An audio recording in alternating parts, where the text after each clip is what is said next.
Hi everyone, welcome to my accountancy class part 3.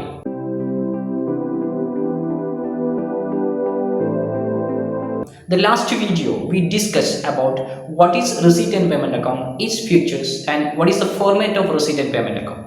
ഇത്രയുമായിരുന്നു നമ്മൾ കഴിഞ്ഞ ക്ലാസ്സിൽ ഡിസ്കസ് ചെയ്തിരുന്നത്. എന്തായിരുന്നു റെസീറ്റ് ആൻഡ് പേയ്മെന്റ് അക്കൗണ്ട്, അതിന്റെ ഫീച്ചേഴ്സ് എന്തായിരുന്നു, അതിന്റെ ഫോർമാറ്റ്, ഇത്രയും കാര്യങ്ങളാണ് നമ്മൾ കഴിഞ്ഞ ക്ലാസ്സിൽ നമ്മൾ ഡിസ്കസ് ചെയ്തിരുന്നത്. ഇൻ ദിസ് ക്ലാസ്, ഈ ക്ലാസ്സിൽ ഞാൻ ഉദ്ദേശിക്കുന്നത് how to prepare receipt and payment account, എങ്ങനെ receipt and payment account prepare ചെയ്യാം എന്നുള്ളതാണ് ഞാൻ ഈ ക്ലാസ്സിൽ നിങ്ങളെ പഠിപ്പിക്കാൻ പോകുന്നത്. കഴിഞ്ഞ വീഡിയോയിൽ ഞാൻ പറഞ്ഞ അച്ചു മിച്ചു റിച്ചു എന്നീ മൂന്ന് കഥാപാത്രങ്ങളുടെ പേരുകൾ നിങ്ങൾക്ക് ഓർമ്മയുണ്ടാവും. അവരുടെ ഡ്യൂട്ടീസ് എന്തായിരുന്നു നിങ്ങൾക്ക് ഓർമ്മയുണ്ടാവും. അച്ചു മിച്ചു കൂടി റിച്ചുവിനെ സന്ദർശിക്കുകയും എന്താണ് റെസീറ്റ് ആൻഡ് പേയ്മെന്റ് അക്കൗണ്ട് പഠിക്കുകയും കഴിഞ്ഞ ആഴ്ച പറഞ്ഞിരുന്നു.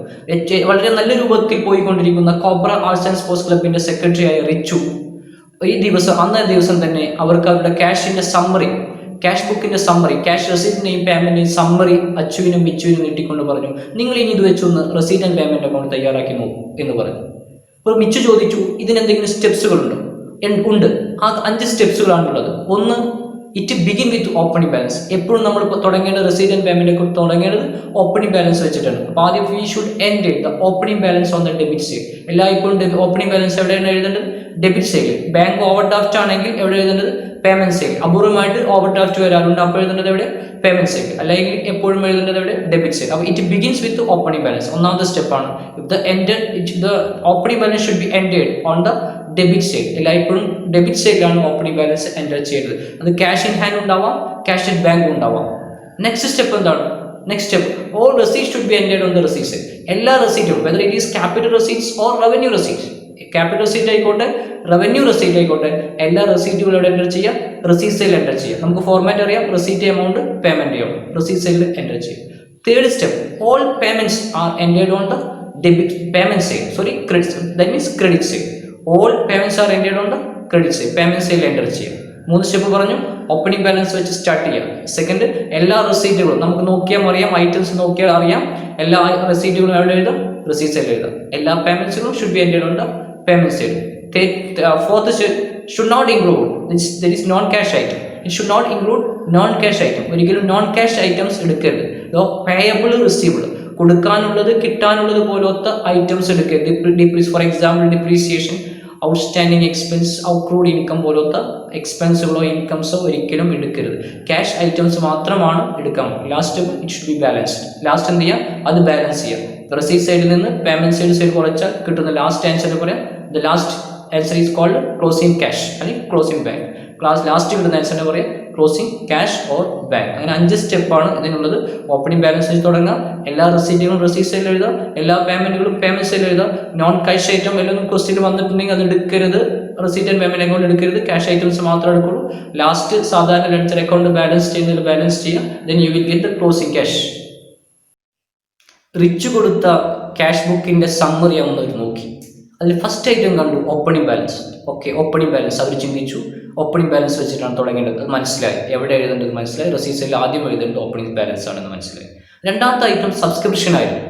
സബ്സ്ക്രിപ്ഷൻ ഇങ്ങനെയാണ് കൊടുത്തിരിക്കുന്നത്. അതിൽ നോക്കൂ, 2018-19 2018-19 സബ്സ്ക്രിപ്ഷൻ കാണുന്നു, 2019-20 സബ്സ്ക്രിപ്ഷൻ കാണുന്നു, 2020-21 സബ്സ്ക്രിപ്ഷൻ കാണുന്നു. 3 സബ്സ്ക്രിപ്ഷൻ കാണുന്നു. അതുമാർക്ക് മനസ്സിലായി സബ്സ്ക്രിപ്ഷൻ വരിസംഖ്യ എന്ന് പറയുന്നത് ഇൻകമാണ്, റെസീറ്റ് സൈഡിലാണ് എഴുതേണ്ടത്. ഏത് വർഷത്തെ തന്നാലും നമ്മൾ ഫീച്ചേഴ്സിൽ പഠിച്ചിട്ടുണ്ട് the period not related to. ഒരിക്കലും പീരിയഡ് നോക്കാൻ പാടില്ല.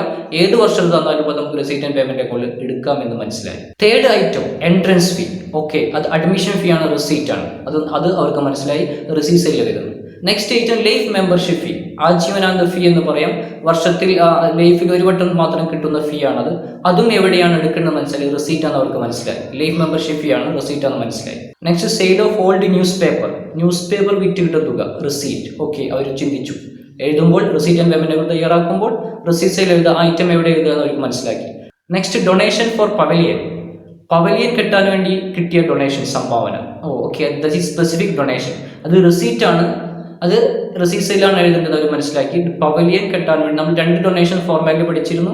General donation, specific donation. This is for donation for pavilion ഉണ്ടാക്കാൻ വേണ്ടി കിട്ടിയ സംഭാവന, that is called specific donation.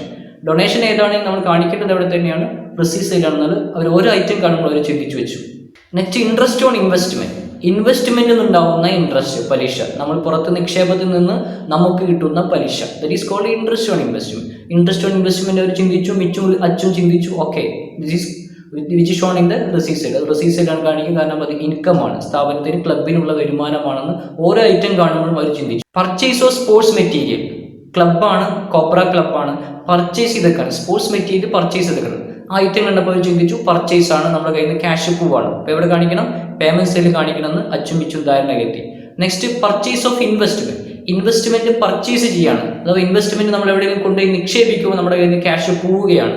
അപ്പോൾ പോകുമ്പോൾ നമ്മളെ സംബന്ധിച്ചോളം ക്യാഷ് പേയ്മെന്റ്, ക്ലബിനെ സംബന്ധിച്ചോളം ക്ലബിൽ നിന്ന് ക്യാഷ് പുറത്തേക്ക് പോവുകയാണ്. അപ്പോൾ എവിടെ എഴുതേണ്ടത്? പേയ്മെന്റ് സൈഡിലാണ് എഴുതുന്നത്. എല്ലാ പർച്ചേസുകളും പേയ്മെന്റ് സൈഡിൽ എഴുതാന്നുള്ളത് മിച്ചും അച്ചും തമ്മിൽ ധാരണയിലെത്തി. പോസ്റ്റേജ് എക്സ്പെൻസ് ആണ് മനസ്സിലാക്കി. അതുപോലെ തന്നെ ഇലക്ട്രിസിറ്റി എക്സ്പെൻസ് ആണ്, റെന്റ് എക്സ്പെൻസ് ആണ്, അത് പേയ്മെന്റ് സൈഡിലാണ് എഴുതേണ്ടത്. സാലറി എക്സ്പെൻസ് ആണ്.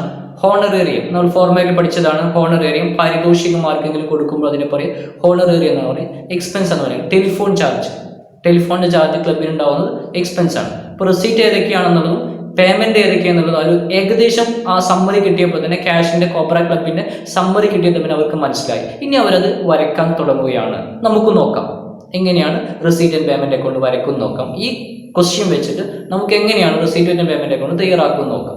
Are you ready? ഫോർമാറ്റ് എന്തായിരുന്നു? ആദ്യം നമ്മൾ ക്ലബിന്റെ പേര് എഴുതും.